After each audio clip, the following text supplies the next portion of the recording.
Bonjour à tous. Merci d'être venus, d'avoir bravé le mauvais temps pour venir nous rejoindre sur un débat sur les jeux vidéo et un peu plus particulièrement sur la violence dans les jeux vidéo, là, un petit peu de morale aussi, et de savoir si c'est très négatif ou si, au contraire, ça peut apporter plein de choses à tout le monde. Voilà, parce qu'on entend beaucoup de choses sur les jeux vidéo, que c'est, là encore hier, dans le journal, mais c'est pas le seul journal, hein, il y en a beaucoup. Voilà, quand les jeux vidéo rendent fous, c'est que ça serait donc comme la drogue, l'alcool, les tabacs. Donc on va discuter de tout ça. Je vais vous présenter bientôt tous les participants, sachant qu'on entend aussi de savoir si des jeux comme GTA ou des choses comme ça ne sont pas enfin que c'est des jeux un peu pas très moraux. Et puis on discutera aussi donc des aspects positifs des jeux vidéo. On entend, c'est vrai, en Angleterre, il paraît qu'il y a eu par exemple des cas de divorce mais c'était plus pour des jeux genre Football Manager ou des choses comme ça, donc qui seraient tellement addictifs que ça provoquerait des divorces. Bon, c'est vrai qu'aujourd'hui c'est les jeux vidéo, hier c'était le cinéma, demain est-ce que ça sera les séries ou d'autres aspects. On va discuter tout ça avec les participants au débat, qui sont donc Stéphane Xiberas, qui est le directeur de la création et le président d'une des agences les plus créatives au monde de publicité qui s'appelle BETC et qui nous a offert l'affiche, le film que vous voyez, et puis l'année dernière aussi la même chose. Quelque chose à rajouter? Non, bonjour. Voilà.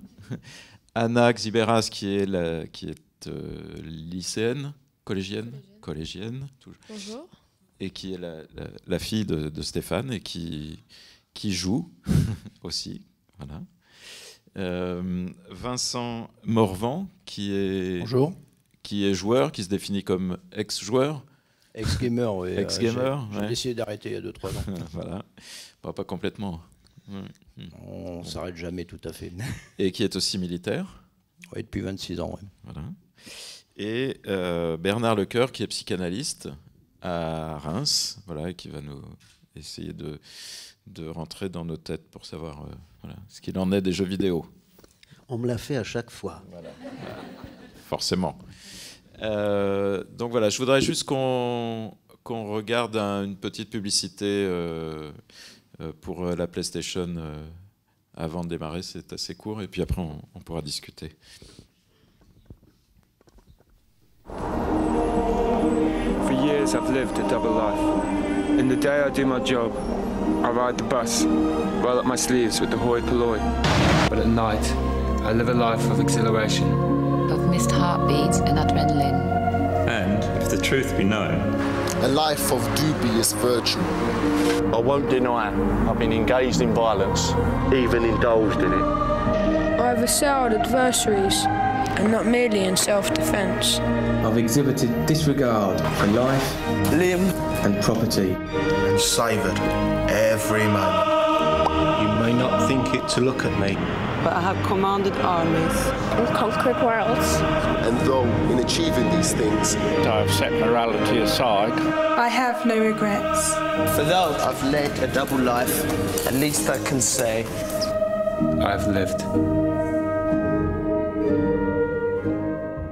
Voilà, donc c'était en anglais, c'était pas traduit, mais je pense que c'est le message était assez clair sur le principe de double vie, d'avoir une vie qui est dans la réalité, puis une autre plus virtuelle. Donc on va commencer à parler de cet aspect-là, qui est est-ce que la deuxième vie est une vie dangereuse et peut prendre le pas, comme on le lit beaucoup, sur la première.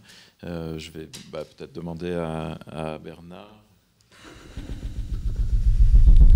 Alors, bon, pour commencer ce débat, évidemment, c'est important d'essayer de répondre à votre question, mais je voudrais, au fond, dire une chose, c'est que la question des jeux vidéo, elle vient s'inscrire dans un cadre beaucoup plus large, qui est notre rapport à l'image, notre rapport aux images. Et pour m'y retrouver, pour m'orienter sur cette question de l'image du jeu vidéo, je voudrais dire 2-3 choses sur, au fond, la différence qu'il peut y avoir entre une image vidéo et puis une image, je dirais, beaucoup plus fondamentale, qui est l'image qu'on entretient avec un miroir, c'est-à-dire une image reflet. Bon. Il y a une différence essentielle entre ces deux types d'images. Pour l'image dans le miroir, le reflet, au fond, c'est ce qui permet à l'enfant d'unifier quelque chose des sensations de son corps avec une forme.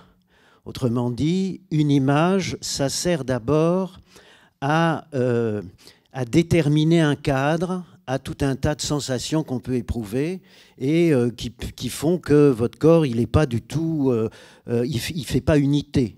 Bon. Donc ça, c'est une caractéristique importante de l'image qui pourra revenir quand on parlera de la question de la violence, parce que le rapport qu'on entretient à cette image, au fond, c'est un mouvement vers, c'est une tension vers.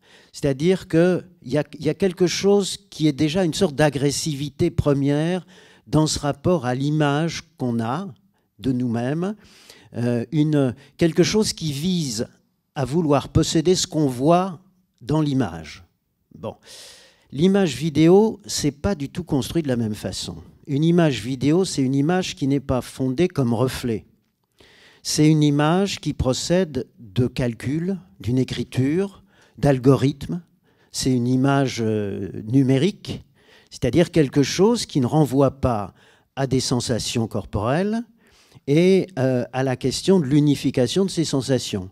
Une image vidéo, c'est au fond une image construite de toutes parts, de bout en bout. Et un autre point sur l'image vidéo qui me paraît important, c'est que c'est une image qui se lit, c'est-à-dire on essaie de diversifier à l'intérieur de l'image des points de détail.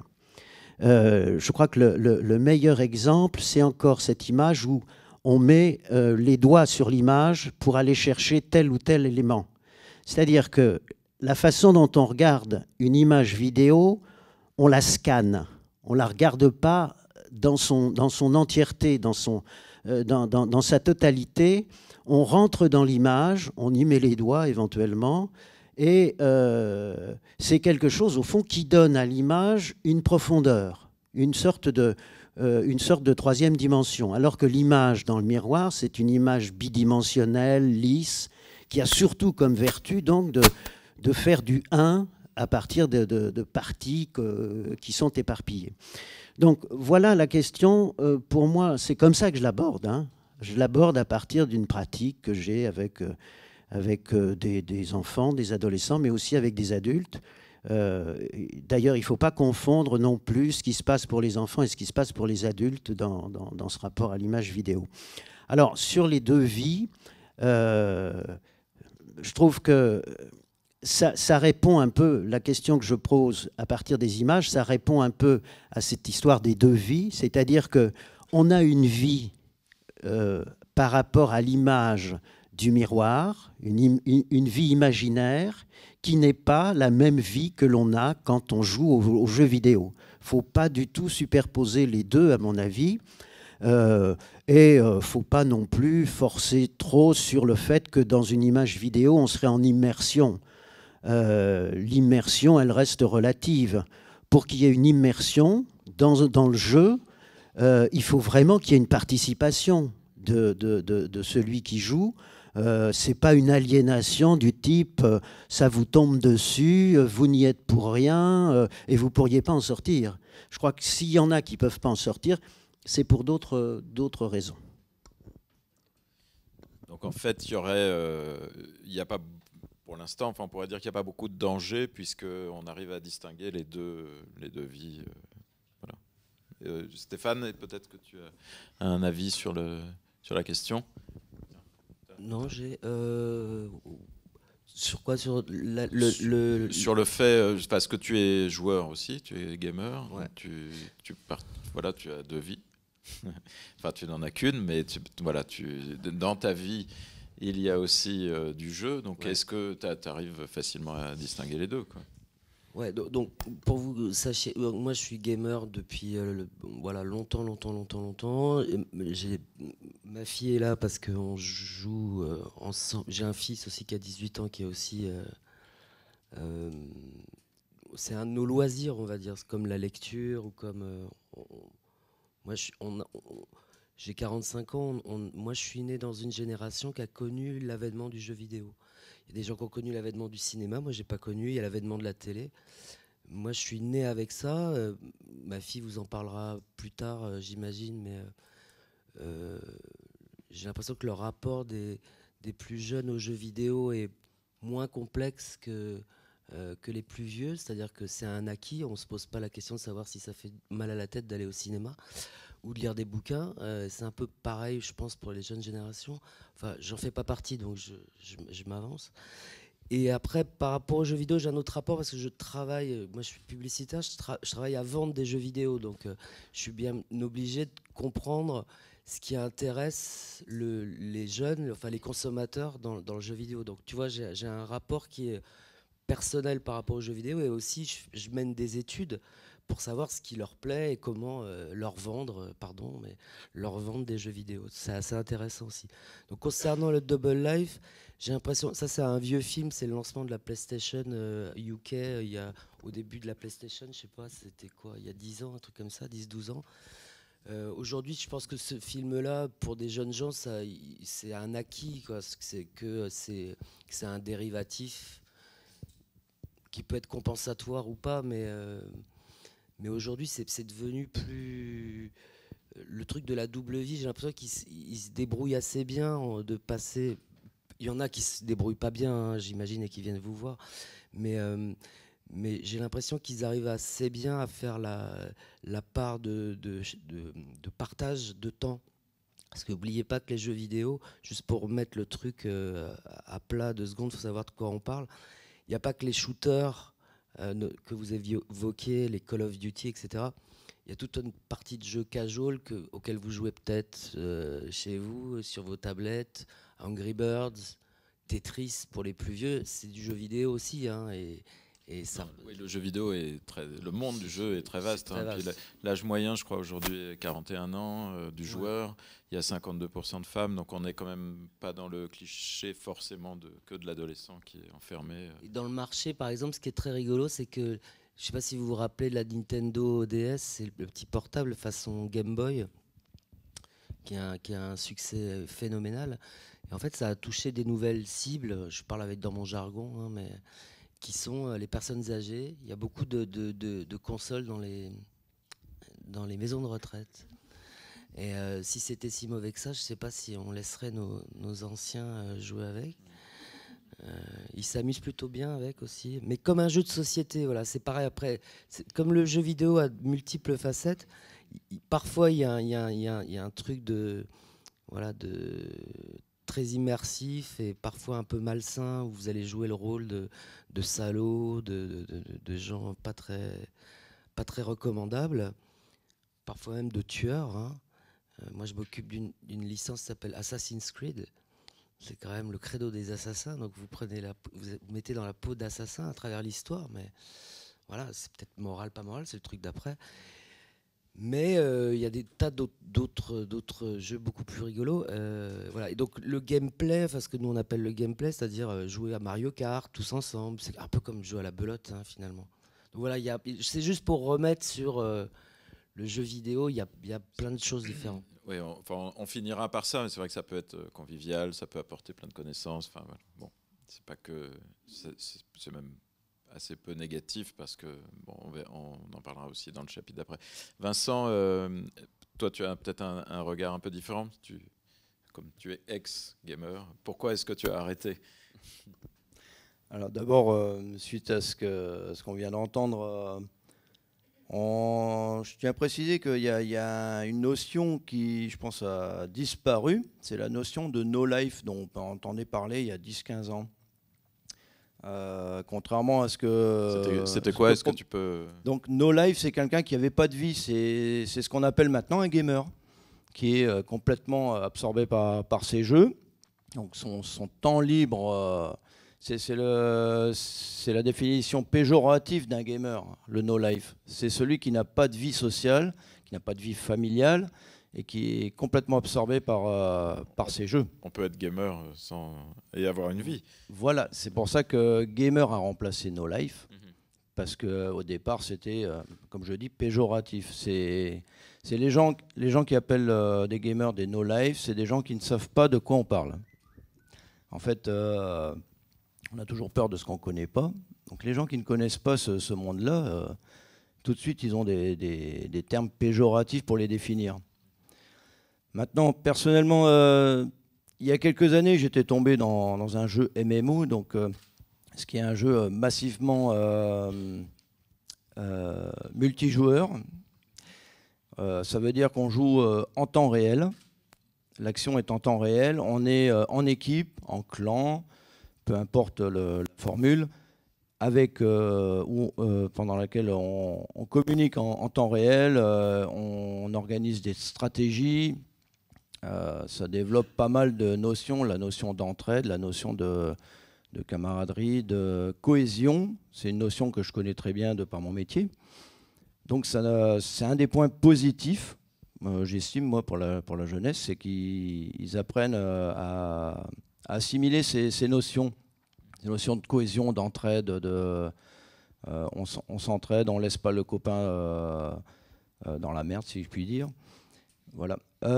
Personnellement, j'ai été très impliqué dans mon jeu, c'est-à-dire ça me prenait le temps libre, des nuits entières, même en semaine, parce qu'il y avait cette notion de deuxième vie. On avait une vie de clan.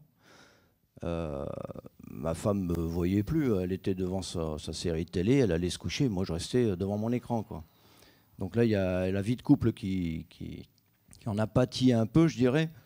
Donc ce jeu-là, j'étais tombé dedans suite à une longue convalescence, suite à une intervention chirurgicale, donc une opération du dos en l'occurrence. Donc on est scotché au lit, au canapé, à la maison pendant des mois. Et donc mes fils jouaient à ce jeu. Donc j'ai des fils, ils ont maintenant 16 ans, 23 ans et 25 ans. Au départ, je jouais avec eux. Bon, les adolescents, ils ne restent pas souvent fidèles à un jeu. Ils aiment bien le changement. Moi, je suis d'une génération où... Enfin, pour moi, je parle personnellement, je suis resté fidèle à ce jeu et donc j'ai appris à connaître plein de gens au travers de la France. Donc c'est un côté positif. J'ai rencontré ces gens, dont en particulier un gamer qui avait une dextérité formidable dans le jeu. Et quand je l'ai rencontré, je me suis aperçu que c'était un handicapé qui avait que la main et la tête qui bougeaient, parce que c'était un jeune garçon de 21 ans qui avait la maladie des os de pierre. Donc il était super content quand je l'ai rencontré. Je suis allé le voir plusieurs fois d'ailleurs. Et on s'est connus à travers ce jeu. Ou d'autres amis qui m'ont invité à l'autre bout de la France. Donc il y a aussi ce côté positif, c'est que le côté gamer peut ouvrir aussi des nouveaux contacts si on veut bien faire le pas de se rencontrer. Moi j'ai arrêté parce que ça me prenait énormément de temps. C'est très chronophage. Dans la vie, le peu de temps libre qu'on a dans mon métier, c'est-à-dire les week-ends et des petits morceaux de soirée, puisque les journées sont très longues, je me suis aperçu que je délaissais un peu ma vie de famille. Donc petit à petit, j'ai décroché. C'était le cas de beaucoup de quadragénaires, parce que j'ai 45 ans, beaucoup de quadras qui faisaient partie du clan. On avait une moyenne d'âge assez élevée, donc on était une cinquantaine dans cette famille. Et eux aussi, ils ont petit à petit, ils ont lâché. J'ai vu un gars qui était tellement impliqué dans le jeu, qui voulait voir, il y avait quelqu'un qui lui avait fait une crasse, une stratégie meilleure que la nôtre, donc voilà. Mais lui, il était tellement impliqué qu'il voulait rencontrer le gars dans la vie réelle pour lui casser la figure. Donc là, c'était extrême, mais c'est vrai, c'est du vécu. Donc là, on lui a dit, bon, bah, arrête tes bêtises, ce n'est qu'un jeu. Donc par la suite, il a fini par décrocher aussi parce qu'il était vraiment trop impliqué, quoi. Voilà ce que j'avais à dire.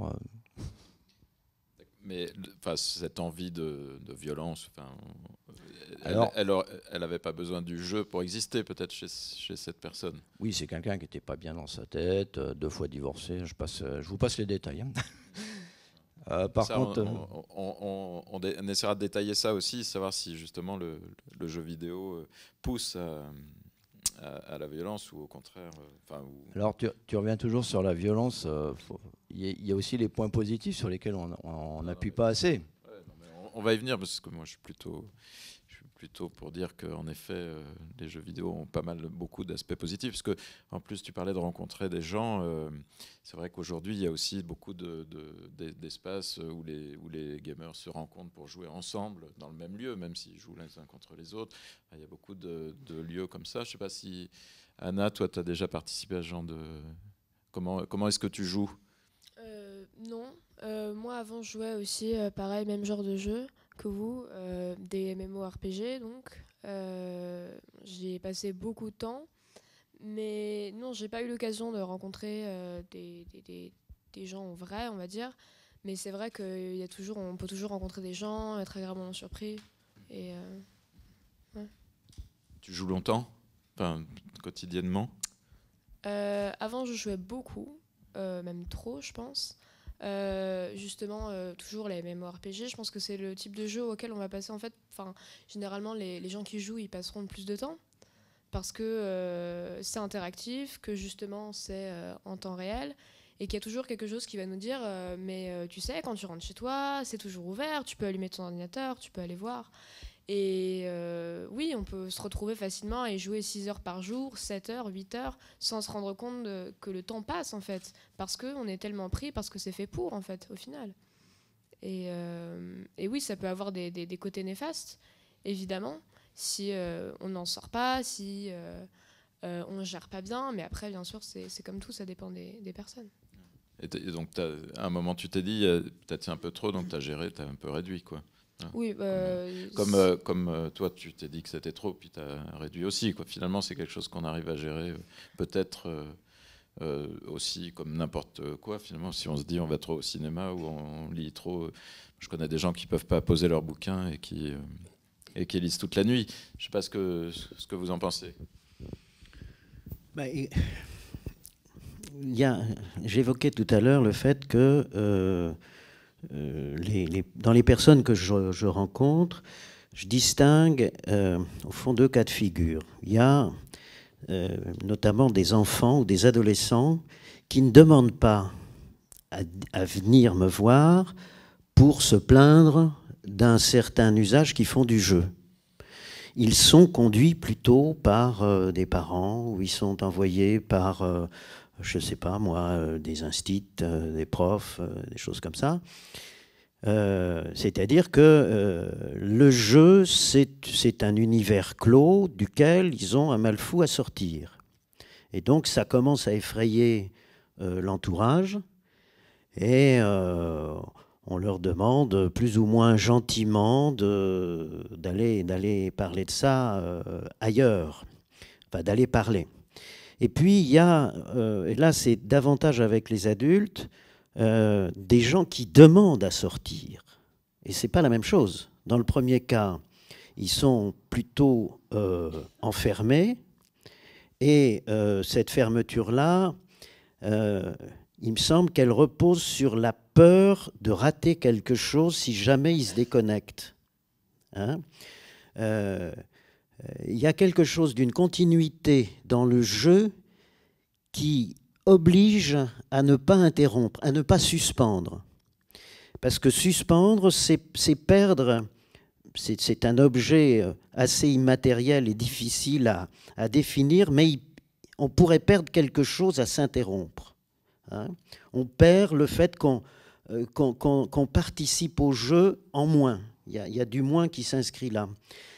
Alors que du côté, donc, ce que je disais, davantage une demande chez les adultes, ça me mange du temps. Je me rends compte que ça me mange du temps, que en plus, j'ai pas une estime formidable pour ce que je fais dans le jeu. Je reconnais que je pourrais avoir d'autres activités. Et là, c'est aidez-moi à m'extirper de cette sorte de colle dans laquelle je me suis plongé. Et c'est une vraie difficulté, ça. Je ne suis pas venu vous voir. Hein. Non, mais alors ça, après, qu'est-ce qui fait qu'à un moment donné, on peut avoir envie d'être aidé pour ça? Alors, je pense que c'est un problème de personnalité. Je veux dire que ce soit pour les adolescents ou les adultes, si on a envie d'arrêter un jeu, on l'arrête. Ça veut dire que c'est resté un passe-temps qui a fait son temps. Et puis voilà, quoi. Là, dans le journal, et puis c'est vrai, on entend pas mal parler du fait que les jeux vidéo sont, donc, je ne sais pas comment c'est appelé, mais un élément devenu sur la liste des addictions officiellement, tout ça. Je crois savoir, mais vous allez me dire que les grands organismes de la santé ne valident pas du tout ce genre de choses, c'est-à-dire l'OMS, des choses comme ça, disent que ce n'est pas du tout une addiction médicale. Donc, est-ce qu'on peut aujourd'hui dire... Voilà, est-ce que vous pouvez nous dire ce qu'il en est exactement? Moi, je crois qu'il faut être très prudent avec ce terme d'addiction pour l'appliquer aux jeux vidéo. Pourquoi? Parce que l'addiction, ça vient de l'usage des drogues ou de l'alcool ou du tabac. C'est-à-dire qu'il y a à l'intérieur même du produit une toxicité. Or là, on n'a pas encore démontré s'il y avait une toxicité propre à l'image vidéo. Donc il y a vraiment une facilité de langage en ce moment pour dire quelque chose qui est un mode de lien, un mode d'attachement, une passion pour ça. Est-ce que c'est pour l'image? Est-ce que c'est pour l'usage qu'on fait de l'image? Est-ce que c'est pour le lien que ça permet d'établir dans les jeux en ligne? Il y a un gentil croisement et il est très compliqué de démêler tout ça en ce moment. Donc éventuellement ça peut se faire avec tel sujet plutôt que tel autre. Il aura choisi ce mode du jeu vidéo, au fond, pour tirer il en fera un certain usage pour une raison qui lui est propre. Donc là, encore une fois, si on identifie certaines molécules dans des produits qui génèrent une accoutumance, là, on n'a pas trouvé la molécule dans l'image vidéo qui expliquerait le fait qu'on s'y adonne au-delà de ce qu'on souhaiterait respecter comme limite. Hein. Donc oui, ce terme d'addiction, moi, pour le moment, ça me paraît être à côté de la plaque. Très bien. Est-ce qu'il y a des questions sur cet aspect du jeu vidéo dans la salle? Oui, madame. Je vous donne le micro. Attendez. En écoutant la jeune collégienne, j'aurais voulu savoir à partir de quel âge il y avait des jeunes sur les MMORPG. Les plus jeunes ont quel âge? Ça varie des pays. Par exemple, aux États-Unis, ça peut être des enfants de 5 ans, ce qui nous paraît scandaleux. En France, je suppose qu'aussi, mais c'est une minorité, on va dire. Personnellement, j'ai commencé à 6 ans. Mais ça varie des pays. On va dire que les États-Unis sont plus extrêmes. Voilà. Dans ce cas-là. À ce propos, si je peux me permettre, ça paraît choqué, 5 ans, 6 ans, mais on est en 2014. Quand vous voyez que les gamins ont à Noël sous le sapin des tablettes à l'âge de 5-6 ans, il ne faut pas s'en étonner. À leur âge, on jouait avec un bâton. Je précise un truc par rapport à votre question, parce que, Anna, je vais juste mettre une petite précision. Concernant mes enfants, je les ai toujours défendus de jouer à des jeux de plateforme. Alors, les jeux de plateforme, c'est quoi? C'est les trucs où il y a une tension permanente, où ça va très vite, où c'est des jeux d'agilité. Parce que toute l'astuce du jeu vidéo, c'est jusqu'où vous êtes en situation d'échec. Il ne faut pas trop être en échec, pas comme dans la vie. Parce que la vie, c'est malheureusement, on n'est pas toujours si fort que ça et il n'y a pas de sauvegarde dans la vie. Quand vous faites une connerie, ben, vous ne pouvez pas revenir en arrière. Donc tout le système du jeu vidéo est basé sur la récompense et l'échec. C'est comme les dressages d'animaux. Et du coup, tous ces jeux de plateforme, ils n'ont jamais touché à ces trucs-là. Jamais, jamais, jamais. Tout ce qui est en fait simulation de voiture, jeux de plateforme, des trucs qui sont basés sur juste l'agilité.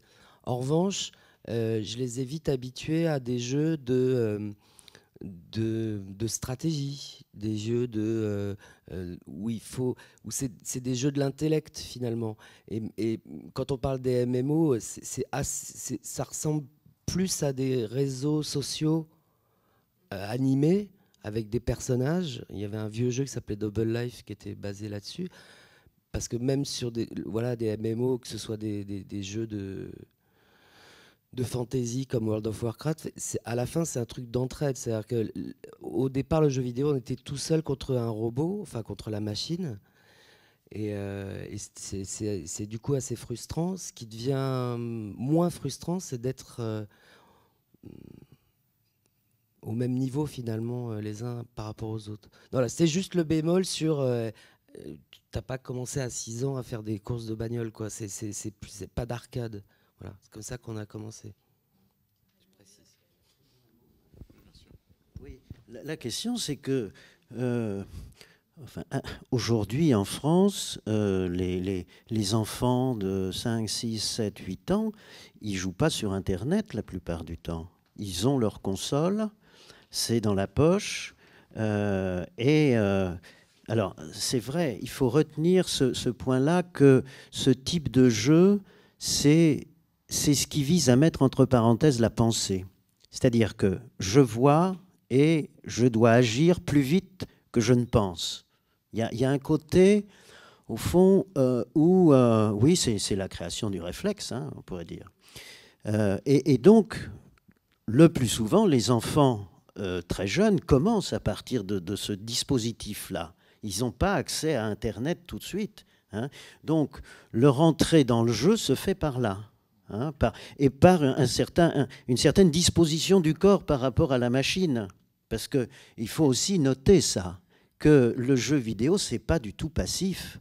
Le corps est très actif là-dedans, même si on reste assis sur une chaise, il n'empêche, il y a une tension permanente vers l'écran, vers l'image, et c'est une tension corporelle.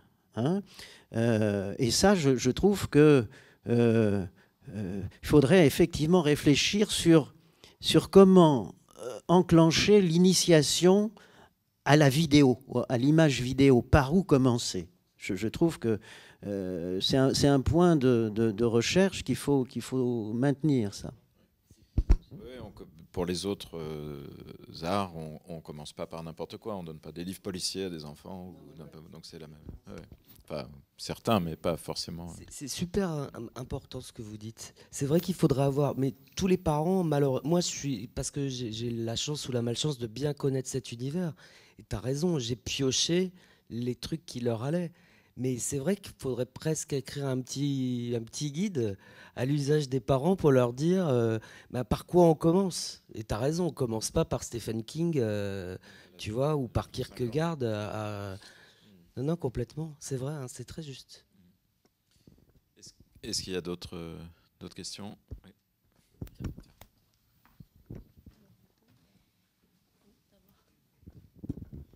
Bonjour, je suis pédiatre.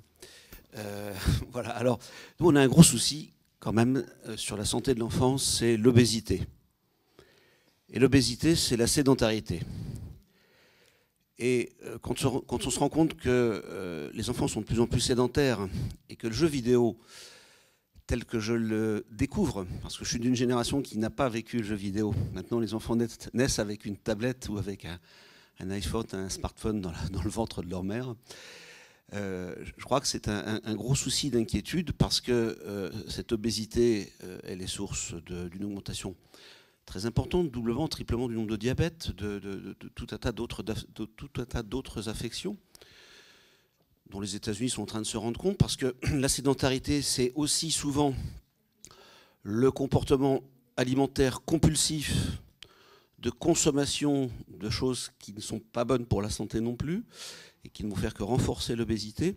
Alors c'est un autre aspect que celui de la violence et de la façon dont ça peut changer le comportement. On est très attaché effectivement à essayer de remarquer à travers ce que nous disent certains parents sur la coupure sociale que ça peut entraîner quand effectivement un enfant, un adolescent rentre dans le jeu et se retrouve petit à petit coupé parce qu'effectivement, quand j'entends dire qu'on peut passer 3 heures, 4 heures, 5 heures, 6 heures sur des jeux vidéo, on se dit, voilà. Hein, donc ça, c'est un élément important qui ne peut pas ne pas nous interpeller parce que en permanence, on lutte contre le risque de cette sédentarité, de cette obésité qui est galopante. Et voilà, alors... Oui, bien sûr, vous avez raison, mais et il est vrai que oui, quand on joue à un jeu vidéo, on reste assis sur un canapé, sur une chaise pendant... Oui, on peut rester pendant des heures, mais au même titre qu'on peut rester devant une série pendant des nuits d'affilée à regarder quelque chose qui nous passionne ou simplement à regarder des films à la suite, à regarder la télé. C'est la même chose que d'être devant sa télé, de manger des chips ou du popcorn ou quelque chose de hautement calorique, on va dire. En ne faisant pas d'activité physique, puisque généralement on ne tourne pas autour de notre salon pendant qu'on regarde la télé.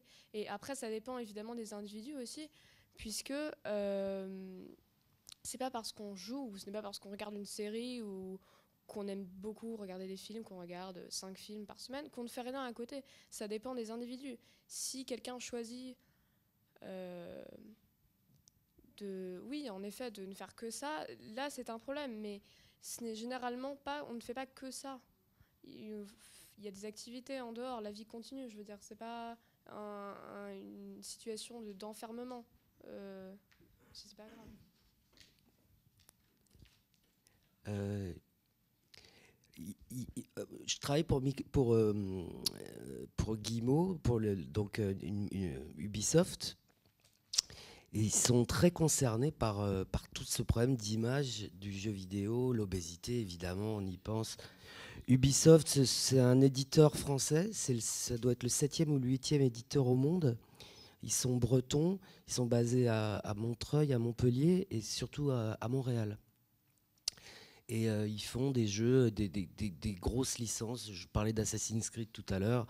Il y en a d'autres, Rainbow Six, il y a des choses plus ou moins guerrières, etc. C'est une grosse licence. Ils ont fait un très joli jeu sur la guerre de 14 d'ailleurs, qui est un magnifique objet. Alors ça oscille entre de l'artistique et du blockbuster. Bon, c'est un très gros éditeur. Et évidemment, ils sont très concernés par ces sujets parce qu'ils ne veulent pas devenir l'industrie du tabac, ils ne veulent pas devenir l'opium du peuple. Enfin, je fais des résumés, tous les débats qu'il y a là et qu'il y a en ce moment et la raison pour laquelle on est là tous ensemble. Et c'est drôle parce que j'avais la discussion avec le patron qui disait à un moment, il y a eu un espoir avec la Kinect. Vous voyez ce que c'est la Kinect? C'est cette caméra qui est branchée sur la console et qui réagit au mouvement. Et eux, ils disent, c'est des frères, ils disent le jour où le jeu vidéo pourra ne pas être que visuel, pourra faire bouger le corps, peut-être qu'on aura passé un cap et qu'on aura... Si vous voulez, quand vous réfléchissez bien, tout ce qui est jeu, puzzle, etc., c'est que visuel. Vous avez raison, c'est un peu corporel, mais ils essaient de mettre des vibrations dans les manettes, etc. Et c'est assez peu physique. Et quand la Kinect est arrivée, il y a toute une série de jeux qui sont sortis de gym, de danse. Moi, je travaille pour un truc qui s'appelle Just Dance, qui est un peu pour normalement les filles de l'âge de Dana, mais toi, tu joues pas à ça, moins, pas trop. Et c'est dingue de voir. Moi, je suis sur des voilà, il y a des salons de jeux. Et vous voyez en ligne des gens en train de danser devant l'écran. C'est étonnant et vachement, comment dire. Vous vous dites, c'est optimiste. Peut-être qu'on a passé un cap. Mais pas vraiment, ça n'a pas pris vraiment assez. Mais c'était un bon début, vous voyez, par rapport à votre sujet qui est tellement important, évidemment. Mais on va voir, peut-être qu'on va aller plus loin dans l'interaction avec le corps. ce qui serait la prochaine étape du jeu, quoi. Que n'est pas juste une projection visuelle, mais un truc qui fasse agir. Peut-être ça résoudrait en partie ce grave problème. Oui, juste un mot, parce que ce que vous évoquez là, c'est les capteurs de mouvement. Bon, la Wii, par exemple.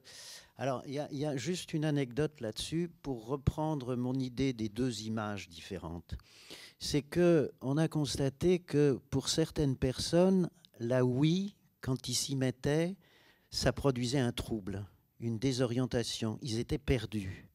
Et mon idée, c'est que justement, ça souligne la différence qu'il y a entre l'image vidéo, vous faites un geste, ça répond de l'autre côté, et puis l'image que vous avez de vous-même, l'image dans le miroir. Et là, ça ne se superpose pas. Et donc, il y a des personnes qui sont complètement désorientées par rapport à ce type de mouvement et à la réponse qui revient de l'image vidéo. Ça souligne, au fond, l'écart qu'il y a entre ces deux images. Merci. Est-ce qu'il y avait une autre question ? Oui, ça va peut-être un petit peu dans ce sens-là. Moi, je suis pédopsychiatre, je suis psychanalyste aussi. Et ce qui a été dit sur le côté réflexe, activer le réflexe, ça produit cet effet d'activer le réflexe. Je parle des enfants, là, des jeunes enfants. Activer le réflexe et... en même temps, ça va ensemble d'ailleurs, faire l'économie de la pensée. Hein, il y a vraiment le geste, un film sur la manette, et puis une certaine action sur l'écran. Ce que je constate, alors je ne sais pas très bien comment le dire, mais il me semble quand même que ce que ça produit, alors est-ce que c'est le jeu lui-même, l'activité elle-même qui produit ça, j'en sais rien, et c'est pour ça que je suis venue, pour aussi en discuter et vous entendre en parler. Mais il me semble que dans un certain nombre d'enfants auxquels je pense, que je vois régulièrement, je me disais en venant, quand on voit un film très prenant, on sort quelquefois, on se retrouve sur le trottoir, on est désorienté. Il faut quelques instants pour retrouver ses repères, ses appuis. On est vraiment comme si le corps était déshabité du langage. On ne sait plus très bien se repérer quand on a vu un film très prenant. Alors je me disais que ces enfants qui parfois consacrent toute une partie de leur vie à cette activité-là, avec passion, avec à la fois ce court-circuit de la pensée et puis la mise en acte de cette espèce d'arc réflexe, je me demande si ça a des conséquences ponctuelles ou répétées ou définitives. Et je pense en particulier à un enfant là qui, récemment, était incapable de me raconter une scène de violence, on va revenir à la violence, qui s'est produite dans la cour de récréation. Impossible de repérer si c'est lui qui court après, si c'est l'autre qui l'attrape, si c'est lui qui étrangle, si c'est lui qui donne les coups de pied, si c'est lui qui est par terre ou l'autre qui le met au sol. Voilà, donc je me demande, dans son cas, et puis peut-être, est-ce qu'on peut faire une généralité ? Comment ça marche ? Mais en fait, vous liez ça aux jeux vidéo ? Enfin, dans le cas de cet enfant, il a une pratique extrêmement importante. Et alors, il est très habile. Moi, j'y connais pas grand-chose dans les jeux vidéo, mais il est extrêmement... il me raconte ça. Alors, le récit, quand il raconte ses jeux, est parfaitement fluide. Mais quand il s'agit, lui, de sa mise en scène dans la cour de récré, face à un groupe, manifestement une bagarre, ça a été assez loin, puisqu'il y a eu des plaintes, enfin, c'était quand même un truc assez violent, il ne sait pas raconter. Il ne sait pas si c'est lui qui poursuit les autres, ou si c'est les autres qui le mettent au sol et qui lui donnent des coups de pied. Comment ? Il a quel âge ? Ça fait 4 ans qu'il me parle de tout ça. Maintenant, il en a 11. Il en avait 7 au début. Je ne sais pas. Est-ce que... moi, je ne sais pas si vous voulez répondre quelque chose. De façon plus générale, c'est est-ce que le jeu vidéo, c'est un outil au sens où on en rajoute un de plus à ce qui existe déjà, ou bien est-ce que le jeu vidéo, ça comporte une écriture numérique telle que le désir qu'on a à l'égard de cet objet-là se trouve modifié ou pas? Est-ce que notre désir est changé du fait que c'est un objet complexe, hein, dans la mesure où, encore une fois, ça déborde largement la console ou l'écran de télé ou d'ordinateur, puisque maintenant, on a une vie qui est immergée dans les écrans. Et c'est le thème de la gamification de la vie. Est-ce que notre vie, au fond, ça va s'étendre, ce rapport aux jeux vidéo, au point qu'on va ne faire que jouer? L'existence, ce sera, quand on ira au travail, on jouera. Il y a cette perspective-là. Il y a même des entreprises qui commencent à travailler à partir de ça. Si vous arrivez je ne sais pas, si vous venez en vélo plutôt qu'en voiture, on peut vous accorder un capital de points. Et puis ça vient s'ajouter au fait que, je ne sais pas, moi le matin vous êtes brossé les dents, donc vous aurez moins de caries, vous avez 3 points de plus. Et puis on peut absolument tramer toute une existence comme ça, à partir d'un cumul de points. Mais ça paraît une plaisanterie, mais on peut parfaitement. Vous rajoutez avec ça tous les capteurs pour votre santé. Hein, on avait une conférence sur ce type la semaine dernière là-dessus, sur être connecté, comment on est connecté. Eh bien, on connaîtra absolument tous les taux de vos humeurs et comment votre organisme se comporte. À partir de là, on vous donne des points en plus ou en moins, parce qu'évidemment, on peut vérifier tout ça et vous paierez une assurance moins chère parce que vous ne buvez pas beaucoup d'alcool, parce que vous mangez peu de sucre, et ainsi de suite. Donc, au fond, la question de la gamification, ça peut prendre une ampleur dont on ne connaît pas encore les limites. Mais ce qui est sûr, c'est que le jeu vidéo, au fond, c'est vraiment incrusté dans un ensemble beaucoup plus large. On ne voit pas encore les limites du domaine. Alors, ce que vous venez d'évoquer, c'est un peu le principe de la carotte. Donc, quand il y a une carotte, ça pousse à avancer, ça pousse à devenir plus ambitieux.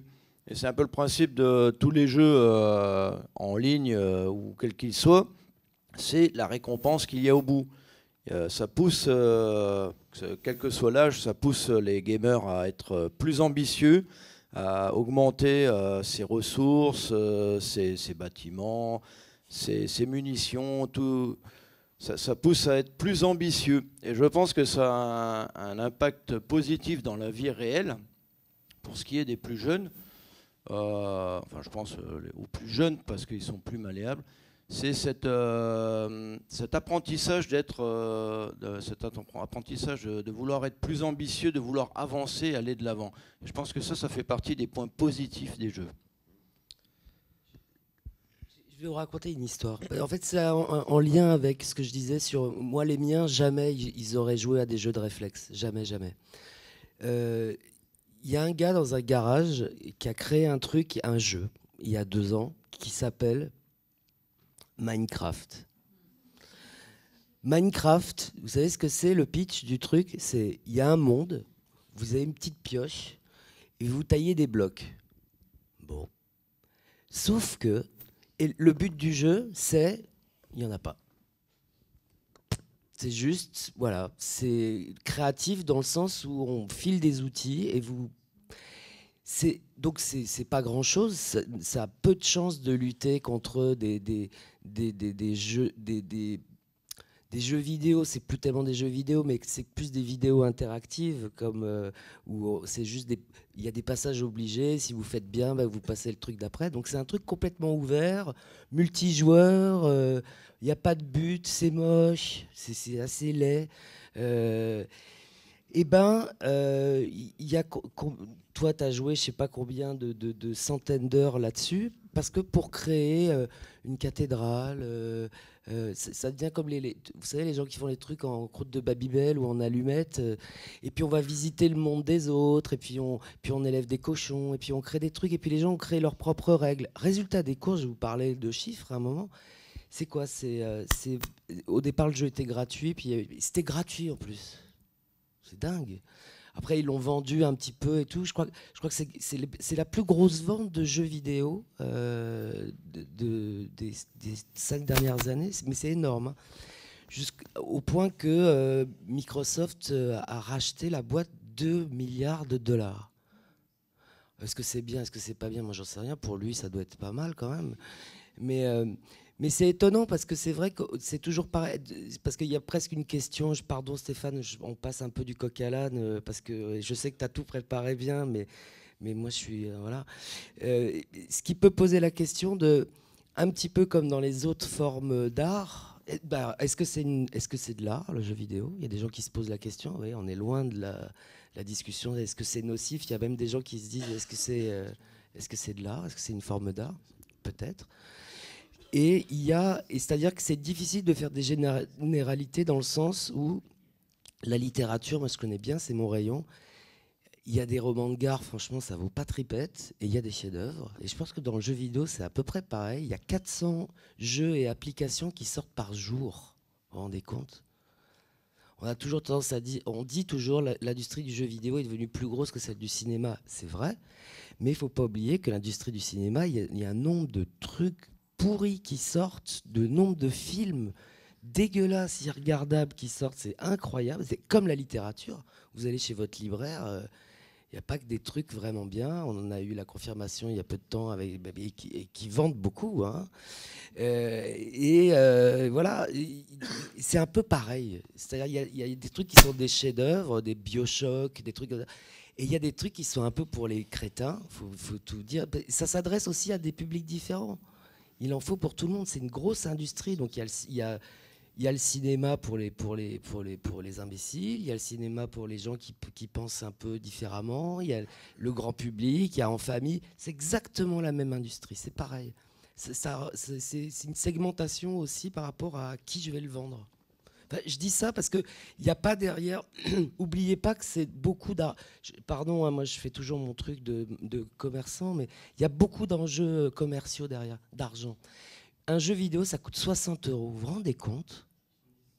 Vous vous rendez compte? C'est beaucoup d'argent. Hein. Voilà, c'était juste la parenthèse marketing.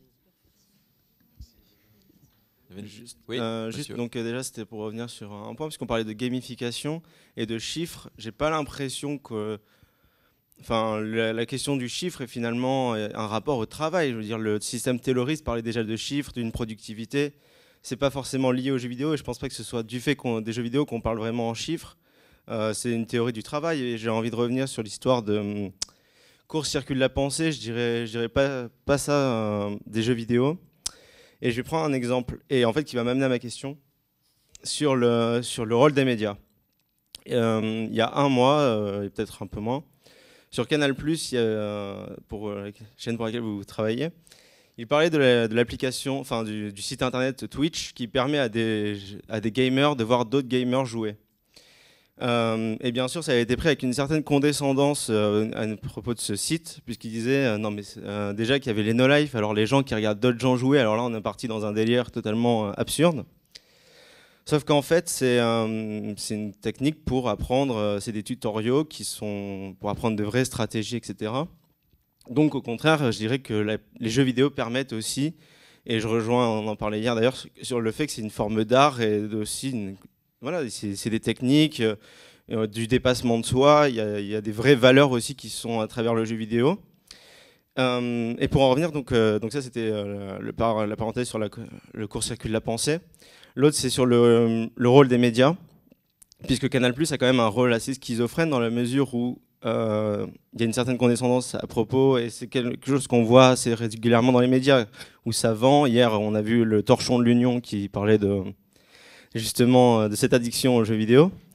Pour autant, Canal+ engage des gens comme Cyprien ou d'autres youtubeurs pour faire de l'argent, parce que c'est des gens qui rapportent de l'argent et qui évoquent et qui sont issus du jeu vidéo. Ils ont créé des chaînes qui sont autour des jeux vidéo. Et je voulais savoir, donc là la question, je voulais savoir comment vous envisagiez ce rapport un peu schizophrène des médias. Est-ce que c'est le fait d'une part de la société et en même temps voilà, une expression de la jeunesse qui est aussi issue de la génération Y, qui est issue du numérique et en partie des jeux vidéo? T'as un truc de génération, ça c'est clair, parce que De Caunes, tu vois, c'est pas, il est loin de tout ça. Et t'as un truc de, si tu veux, l'industrie, elle est prise aujourd'hui entre deux feux. Elle est prise par les parents, par les éducateurs, globalement, qui craignent, et je pense à dessein, parce que c'est pas clair pour eux, et c'est assez récent, c'est assez neuf. Donc il y a ces gens qui s'interrogent un petit peu, et c'est vrai que c'est un sujet complexe, parce que tout est pas dans tout, il y a plein de types de jeux, enfin c'est ce que je disais tout à l'heure. Et elle est prise aussi par un autre feu qui est l'intelligentsia et les intellectuels, qui méprisent ce genre. Un petit peu comme le cinéma au début, où les intellectuels ne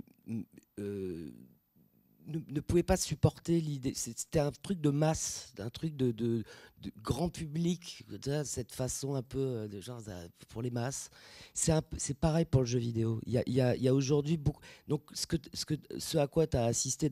D'ailleurs, Antoine a fait un tweet après qui était assez drôle, où il a dit beaucoup de pain pour des jeux. C'était assez habile, mais encore ce côté un peu condescendant, c'est un peu pour les gens qui n'ont pas de cerveau. Les jeux vidéo, et ça les rend un peu idiots. Et puis tu as des trucs qui sortent de temps en temps. C'était incroyable, il y avait un truc dans Facebook, comme quoi les enfants des mecs de la Silicon Valley qui développaient des jeux étaient interdits de jeux vidéo, et qu'ils étaient obligés d'avoir du papier et du stylo. Mais tu vois, il y a tout un système derrière des intellectuels qui sont tout à fait contre cette industrie. C'est ça que je sens, et c'est ça que tu as vu chez Canal. Oui, Canal, de toute façon, c'est d'une schizophrénie totale. Oui, ils utilisent, mais une fois de plus, c'est du marketing, c'est-à-dire que ça sert à alimenter, à vendre du papier, sur un truc qui est somme toute simple et pop culturel. C'est une forme de pop culture aujourd'hui. Voilà. Pardon, je prends trop de la parole.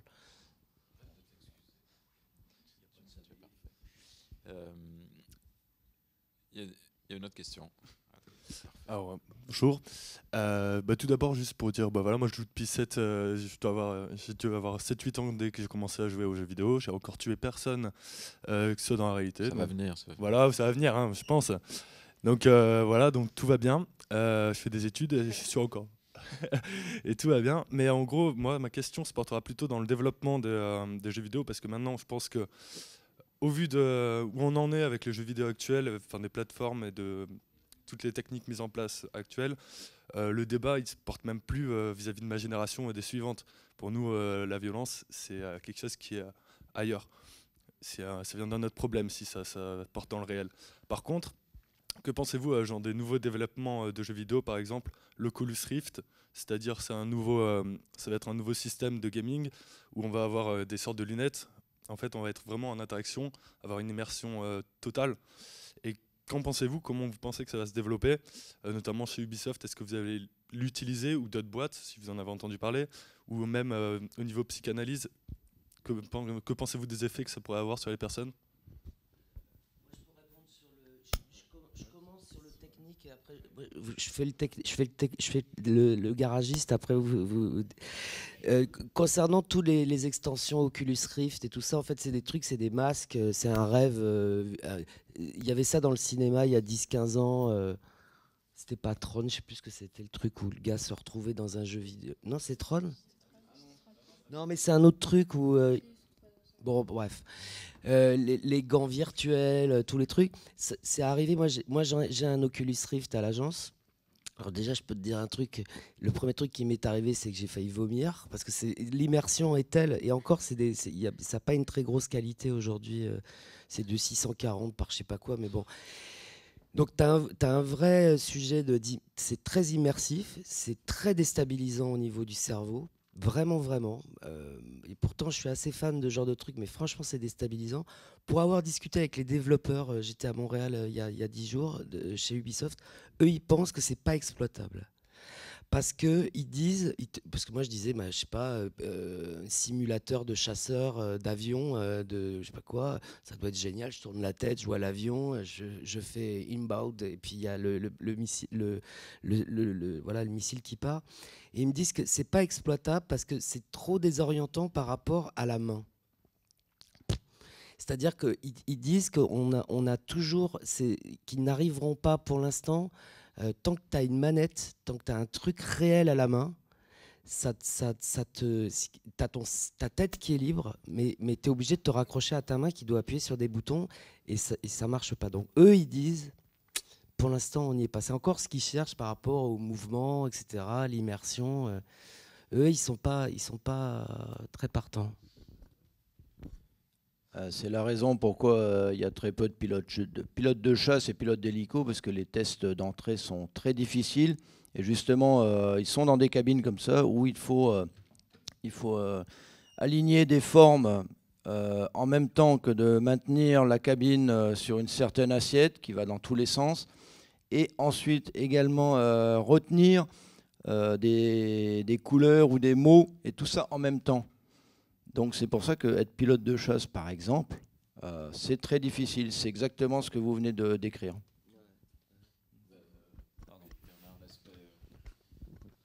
Ben, oui, il faudrait reprendre. Ça vient au fond avec la question précédente. Prenons un peu de recul. Peut-être qu'aujourd'hui, le projet global, c'est tout numériser. C'est-à-dire que tous les objets, tout le monde passe à la numérisation. Tout passe dans cette écriture numérique. C'est, encore une fois, pour la santé, pour vos déplacements, pour... bon. Évidemment, la psychanalyse est là pour dire oui, d'accord, pourquoi pas, sauf qu'il y aura toujours un point qui échappera à la numérisation. C'est ce qui fait le peps de l'être humain. C'est qu'il y a toujours un point qui est rétif à la numérisation. On n'arrivera pas à passer au tamis l'intégralité de l'être humain à la numérisation. Je dis ça parce que on voit bien, quand je disais que tout à l'heure, on ne voit pas les limites du domaine. Hein, c'est un truc en extension. De plus en plus, dans la vie quotidienne, vous avez affaire à du numérique. Bon. Alors, ce que vous posez comme question sur tous ces engins d'immersion, ça va dans ce sens de numériser nos affects, nos émotions. Il y a quelque chose là qui est, on fait un pas de plus. Pour le moment, ça achoppe.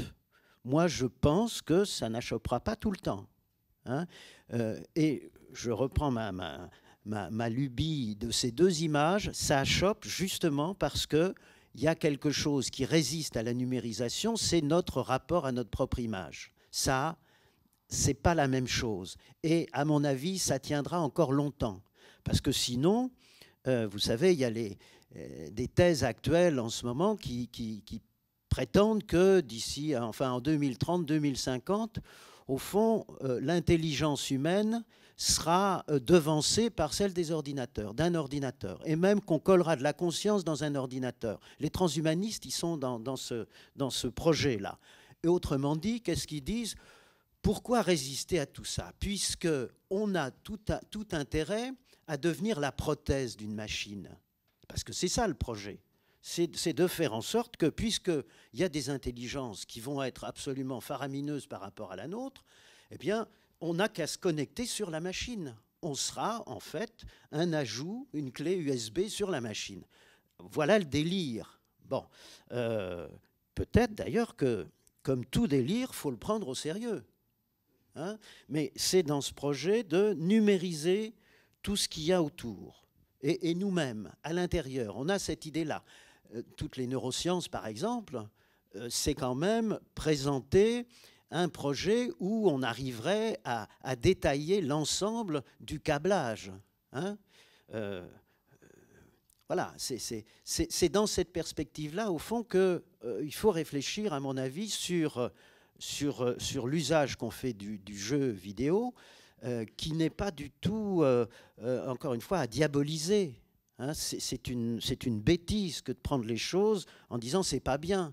C'est complètement idiot dans la mesure où on voit bien cette marche, ce mouvement-là de la numérisation ne va pas s'arrêter demain. Donc, il s'agit de composer avec ça et d'arriver à trouver, au fond, ce qui peut être vivable dans tout ça. Merci.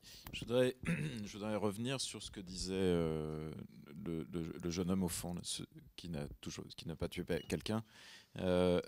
Pas encore, pardon. Et puis demander aussi à Anna, tu disais que le problème de la violence était un sujet dépassé. Je voudrais juste que tu m'expliques pourquoi tu disais ça.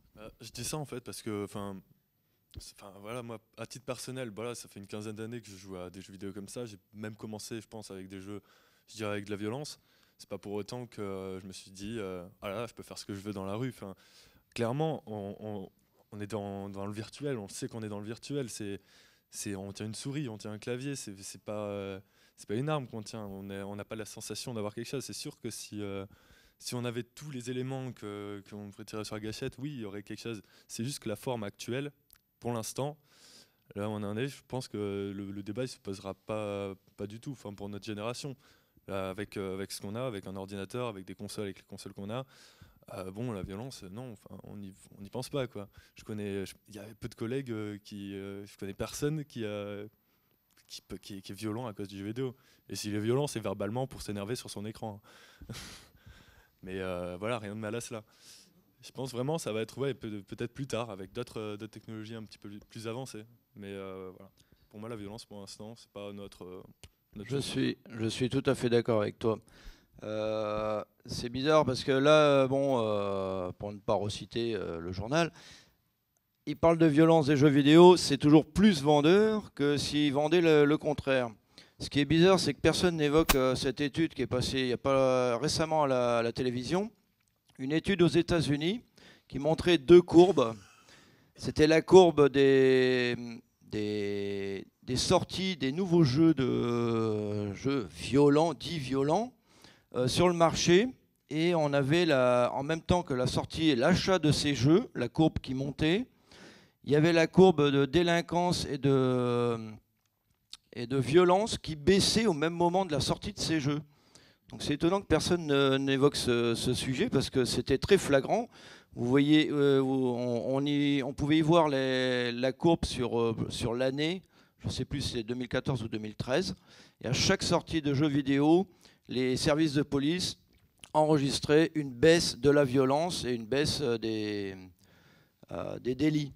Donc là, on voit bien on peut peut-être considérer les jeux dits violents ou de guerre ou de tir comme un défouloir et peut-être aussi comme une soupape de sécurité ou une soupape où les gens peuvent se lâcher plutôt que de se lâcher dans la rue.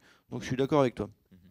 Anna, on l'a dit, de toute manière, il y a les jeux dits violents, c'est une petite partie des jeux vidéo. Il y en a plein d'autres magnifiques qui ne sont pas du tout violents. Et voilà. Là, on parle de ceux-là en particulier. Il ne faut pas tout mettre dans le même groupe. Mais quel est ton rapport à la violence dans les jeux ? Je pense que la violence dans les jeux vidéo, c'est très varié. Ça peut être une violence, pas du tout visuelle. Ça peut être simplement voir, je sais pas, un personnage sympathique qui meurt ou quelque chose comme ça. Et simplement sur la violence et les jeux vidéo, je veux dire, par exemple, prenons un enfant de entre 4 et 7 ans. Je veux dire, qu'est-ce qu'on voit à la télé tous les jours ? Globalement, c'est à peu près la guerre partout. On nous le dit peut-être pas, mais c'est comme ça. Et tous les jours, il y a des gens qui meurent, ça arrive. C'est la vie. Mais quand on ouvre la télé, quand on allume la télé, qu'est-ce qu'on voit ? On voit des gens, il y a eu un attentat là, c'est la guerre en Syrie, il y a des terroristes, des gens qui se font tuer. Je veux dire, à ce moment-là, il y a un enfant prenons cet enfant a plus de chances de tomber sur des images violentes qui pourraient le traumatiser passablement en ouvrant sa télé qu'en touchant un jeu vidéo violent parce qu'il a moins de chances, tout simplement, de tomber sur des images choquantes, je pense, parce qu'il va avoir ses parents parce qui vont que, dire comme disait le jeune homme, il sait que c'est un jeu aussi. C'est ça. Ouais. Je veux dire, c'est fictif. La violence qu'on affronte tous les jours, ou même quand on va au cinéma, c'est pas pareil. Oui, c'est des acteurs, c'est du maquillage, mais ça paraît plus réel que des images synthétiques qui sont pas forcément réalistes. C'est faux, je veux dire. C'est fictif, tout simplement. Et par rapport à la violence, mais aussi à la morale, par exemple un jeu comme GTA 3 ou GTA 4 ou 5, où on peut tuer dans la rue quelqu'un comme ça de façon gratuite, dans le jeu. Est-ce que ça pose un problème je sais pas, Stéphane, est-ce que toi ça te pose un problème en tant que joueur, par exemple? On sait que c'est un très bon jeu, hein, par ailleurs. Non, moi, ça me pose aucun problème. Non, moi, après, moi, je suis pas expert, hein, donc moi, ça ne pose aucun problème parce que je suis comme ma fille. Je sais que c'est pas. C'est comme aller dans la forêt faire du paintball. Enfin, c'est pour rire, quoi. C'est comme quand on était petit, on avait un flingue en plastique. Enfin, c'est ce que tu disais tout à l'heure. On faisait pampan, t'es mort. Je fais le cow-boy, je fais les Indiens. C'est exactement pareil. Et après, les gens qui connaissent pas bien s'imaginent que c'est d'un réalisme tellement incroyable qu'on s'y croirait. Mais comme tu le dis fort justement, ouais, c'est pas mal foutu. Mais enfin bon, faudrait être vraiment complètement crétin pour imaginer que ça ressemble, que c'est la réalité. T'as raison. C'est 10 fois plus le cinéma a une force visuelle qui sera toujours mais 100 fois supérieure aux jeux vidéo. La télévision aussi. Et la télé. Et alors quand c'est la réalité en plus, c'est ce que tu dis, si je résume un peu. Un, c'est réel, et deux, c'est des images réelles. Oui, oubliez pas que c'est du jeu vidéo. On est quand même, on est loin, loin, loin des modélisations de la réalité, hein. Quand même. C'est des fausses images, et ça se voit. Ouais. Qu'est-ce que vous en pensez? Sur la violence,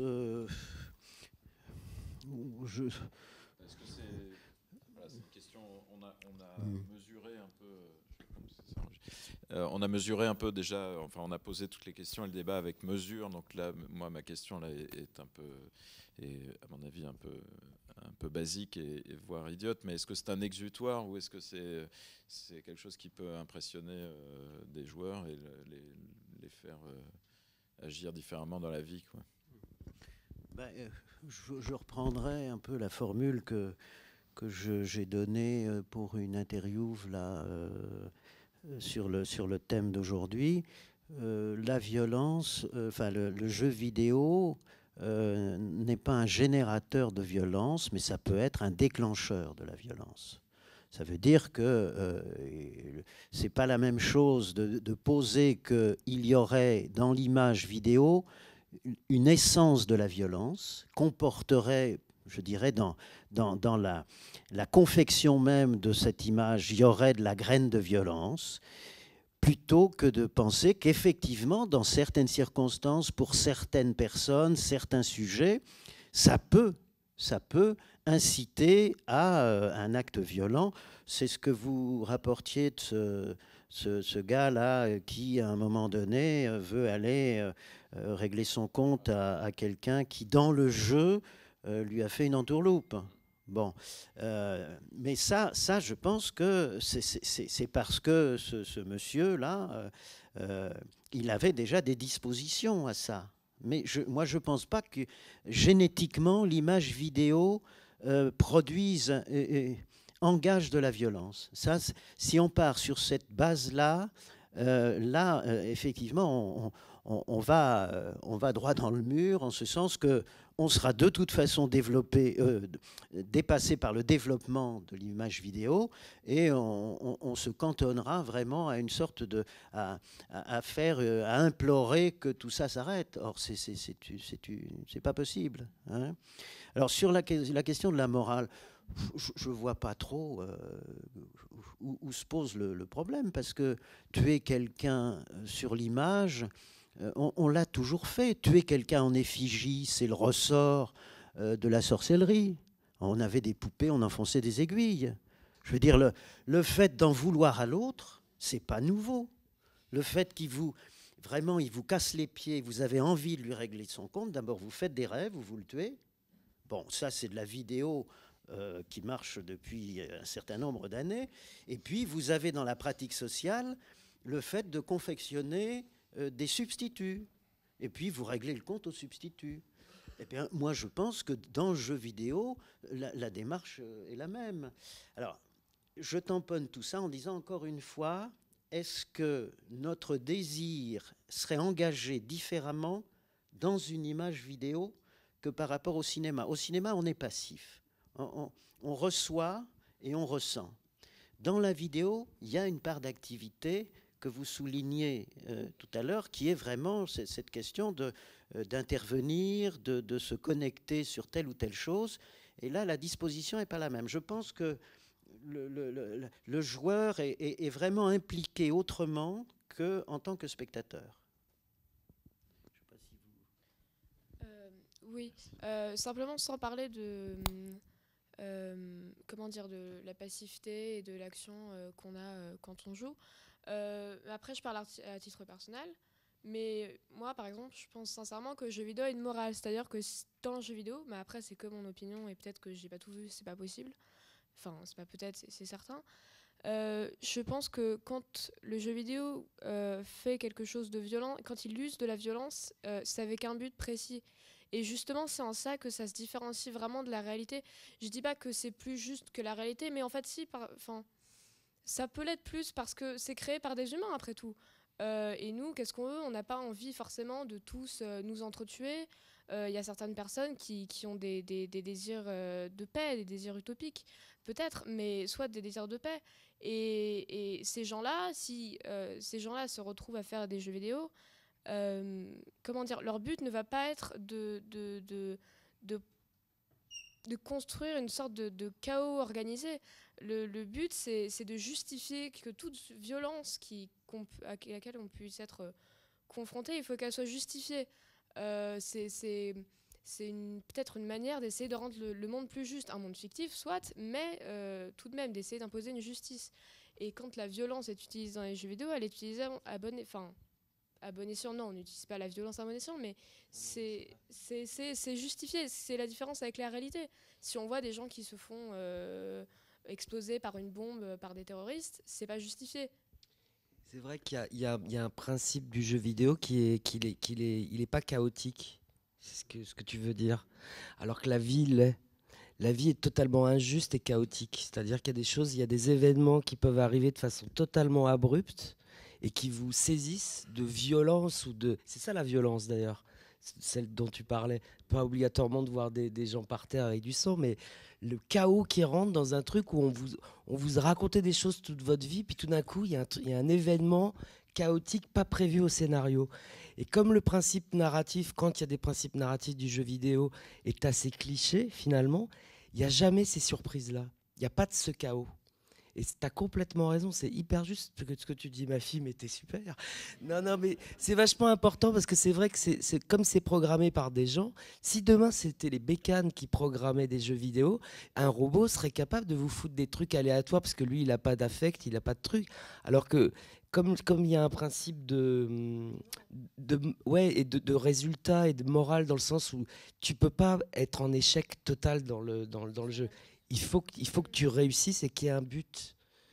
Il y a des objectifs qu'il faut remplir et tout. La vie, les objectifs, on peut s'en donner, mais c'est beaucoup plus compliqué que ça. C'est beaucoup plus anarchique, complètement. Très bien. Au fond, la question de la morale, c'est celle du concepteur du jeu. Je veux dire, c'est le programmateur, c'est celui qui va écrire les lignes, c'est sa morale. Parce qu'on ne sort pas du cadre du jeu, même quand il y a des sorties aléatoires, puisqu'il y a des jeux maintenant où effectivement on intègre la part du hasard. Sauf que c'est du hasard qui est déjà inscrit dans le programme. Autrement dit, ce n'est pas le hasard pur qu'on a quand on est dans la vie. Parce que, et là, le terme de chaos me satisfait vraiment parce que, pour le dire dans mes mots, c'est ce que Freud a appelé la pulsion de mort. C'est-à-dire qu'il y a un truc que vous ne pouvez pas programmer dans l'existence, c'est cette sorte de destructivité qu'on ne peut pas penser même, qu'on constate. Et ça, la pulsion de mort, elle n'est pas programmable dans un jeu vidéo.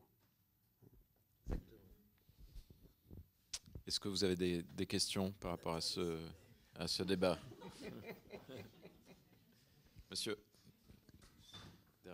derrière la caméra.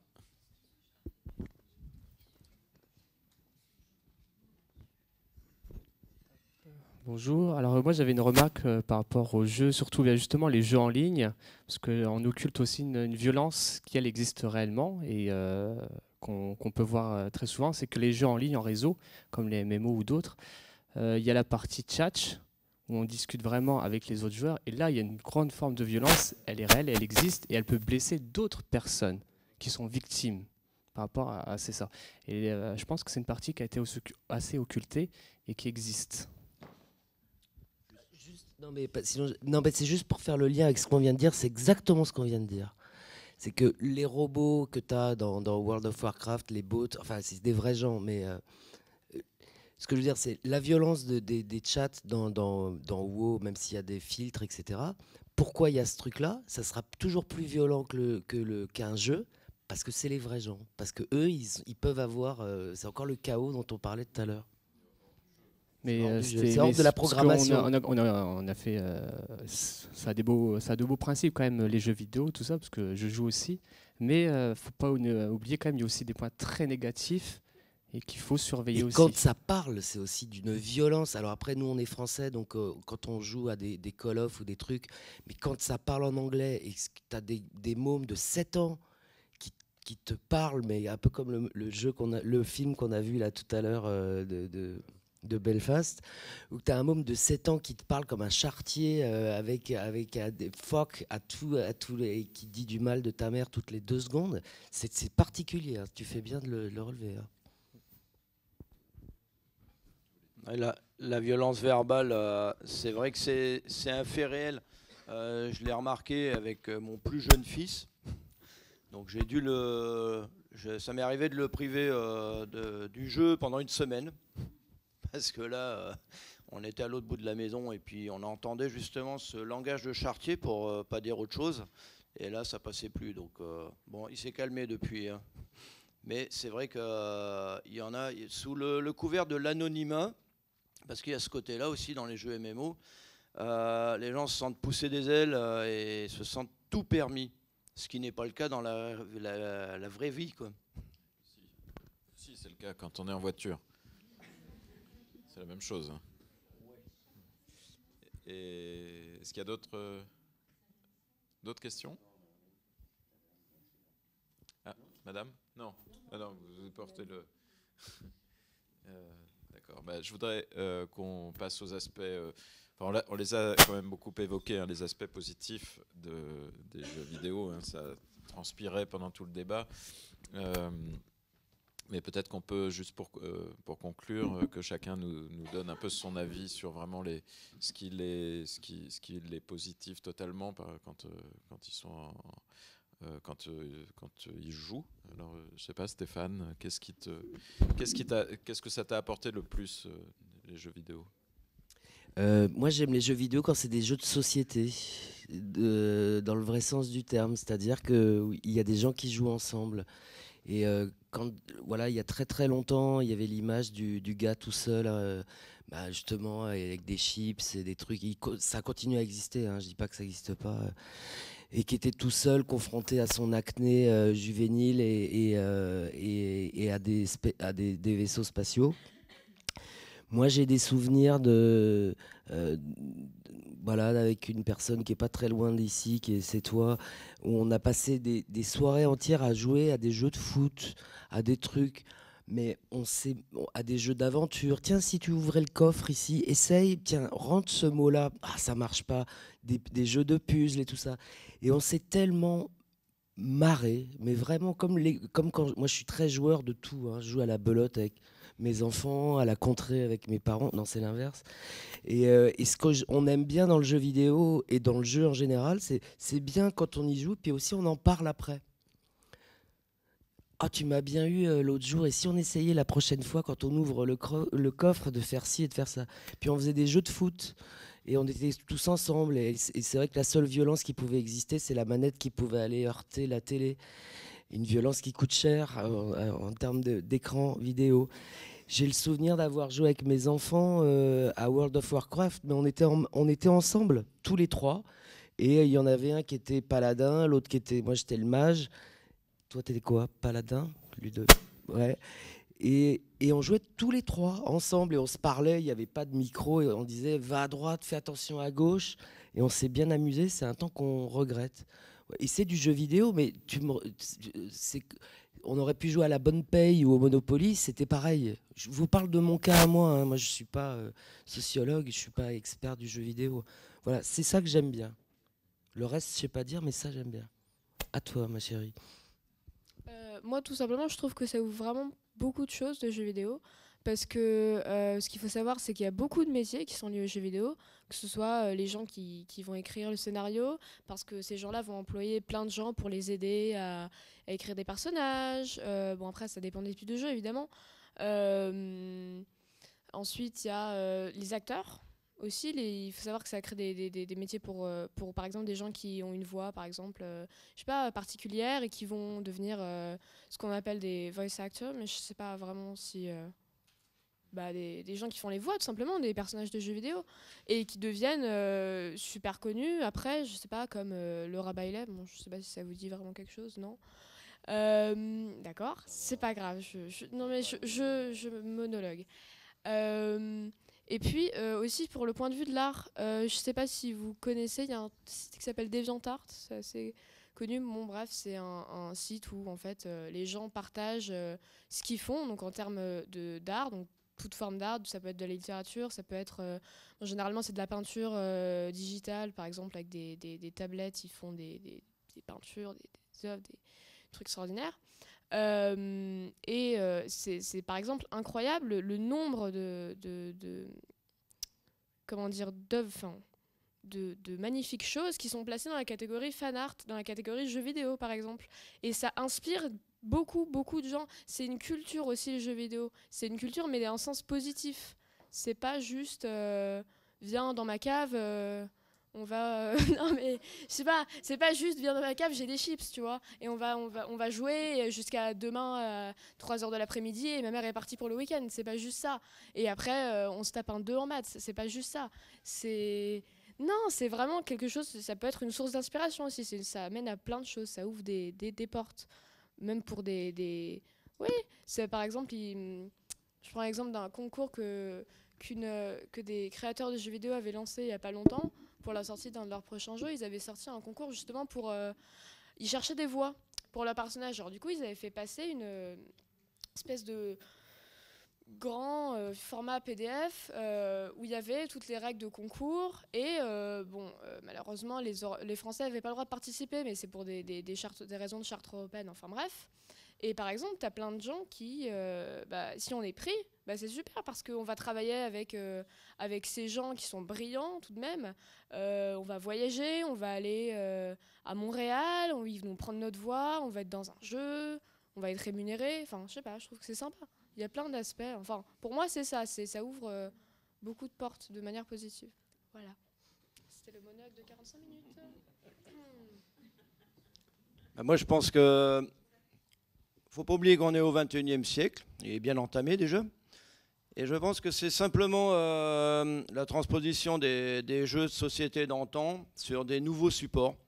La preuve, moi aussi, il m'arrive de jouer au Rummy, par exemple. Même avec ma femme qui est à côté de moi, dans le salon, devant la télé.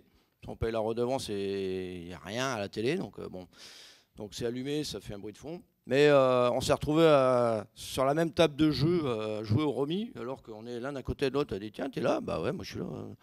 Voilà, donc c'est seulement un support, c'est seulement le support qui a changé. Le principe reste le même, ça doit rester ludique, c'est un passe-temps.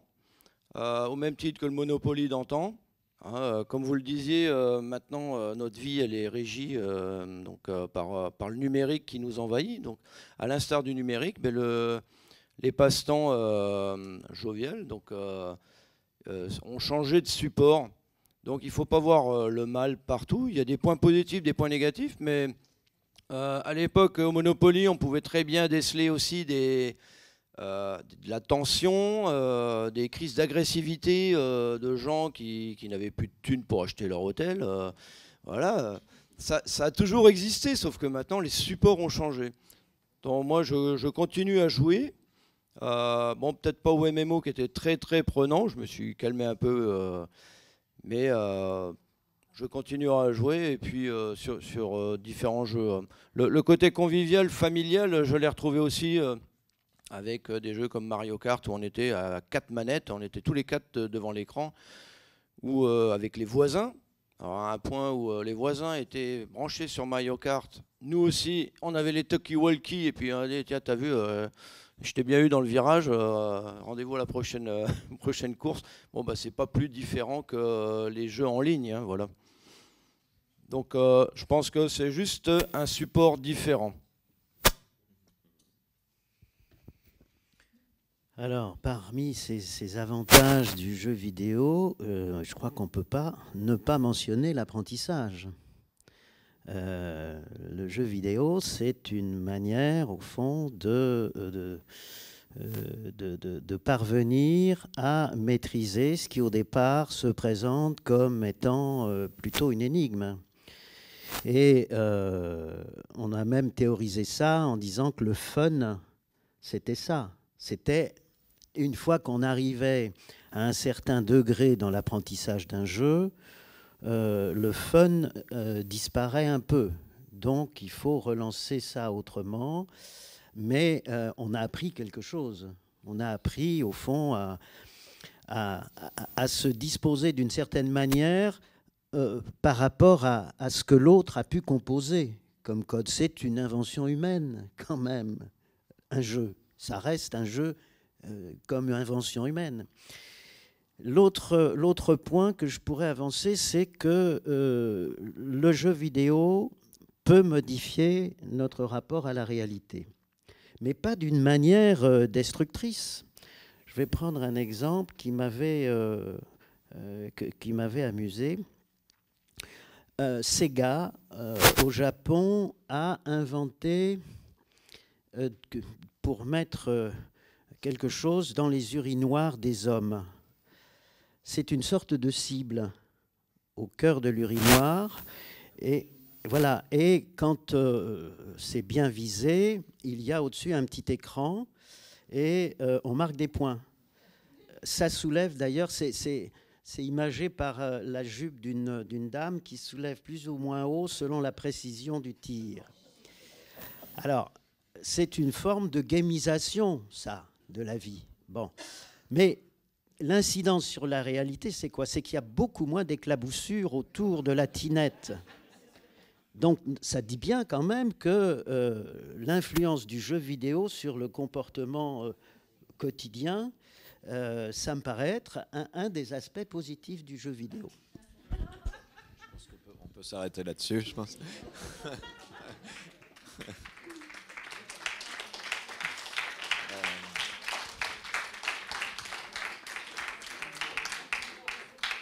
Ben voilà, merci beaucoup. Bon, on n'a pas parlé que de guerre, même pas beaucoup, mais du coup, voilà, c'était très, très élargi. Je vous souhaite une bonne fin de festival. Là, ça se termine, donc voilà, à l'année prochaine.